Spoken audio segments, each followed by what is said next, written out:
Phone tapping వ్యవహారంలో కేటీఆర్ తన చిత్తశుద్ధిని నిరూపించుకోకుండా ఎందుకు తప్పించుకున్నారో చెప్పాలని రాష్ట్ర సంక్షేమ శాఖ మంత్రి అడ్లూరి లక్ష్మణ్ కుమార్ అన్నారు. జగిత్యాల జిల్లా ధర్మపురి నియోజకవర్గంలోని గొల్లపల్లి ఎండపల్లి మండలంలో మంత్రి అడ్లూరి పర్యటించారు.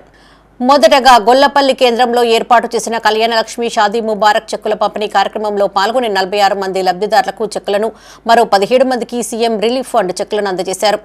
అనంతరం ఎండపల్లి మండల కేంద్రంలోని తహసీల్దార్ కార్యాలయంలో ఏర్పాటు చేసిన కార్యక్రమంలో పాల్గొన్న ఆయన వెల్గటూరు ఎండపల్లి మండలాలకు చెందిన 54 మందికి కళ్యాణలక్ష్మి, 92 మందికి సీఎంఆర్ఎఫ్ చెక్కులను పంపిణీ చేశారు. ఫోన్ ట్యాపింగ్ వ్యవహారంలో తెలంగాణ ప్రజలందరికీ కేటీఆర్ బేషరతుగా క్షమాపణలు చెప్పాలని డిమాండ్ చేశారు. ఈ కార్యక్రమంలో కాంగ్రెస్ పార్టీ మండల అధ్యక్షులు నిశాంత్ రెడ్డి, శైలేందర్ రెడ్డి, వెల్గటూరు మార్కెట్ చైర్మన్ గోపికతో పాటు పలువురు లబ్ధిదారులు, అధికారులు పాల్గొన్నారు. ఆత్మాభిమానం ఉన్నటువంటి వ్యక్తి ఉన్నటువంటి భూమి మీద పుట్టిన వాళ్ళము, ఒక ముఖ్యమంత్రి కొడుకు ఒక మంత్రిగా పనిచేసి ఫోన్ ట్యాప్ చేసిన సిగ్గు శరం ఏమైనా కొంచెం అన్నా అనిపించాలి. నేను ఎందుకు చేయాలి? ఒక వ్యక్తిగతంగా ఒక ఫోన్ మాట్లాడుకుంటే ఆ ఫోన్ ఎందుకు వినాలని అనిపించద్దా?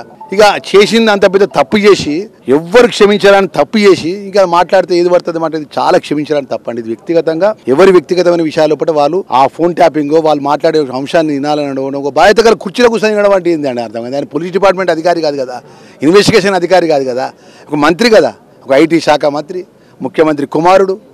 ఆయన ఈ పని చేసిందంటే తలంచుకోవాలి, క్షమాపణ చెప్పాలి. మొత్తం అభియోగం వచ్చినప్పుడు ఏం చేయాలి?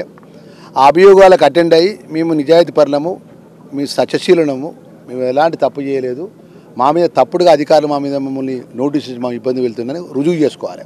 గుమ్మడికాయ దొంగ అంటే భుజాలు దారుకున్నట్టు పోయి ఆ మీడియా మీద దాడి చేసి, ఆ మీడియా యజమాని మీద దాడి చేసి ఇది లొటపీస్ కేసు అంటే లొటపీస్ కేసుకి ఎందుకు భయపడుతున్నావు? నువ్వు ఎందుకు భయపడతావు అంటున్నా?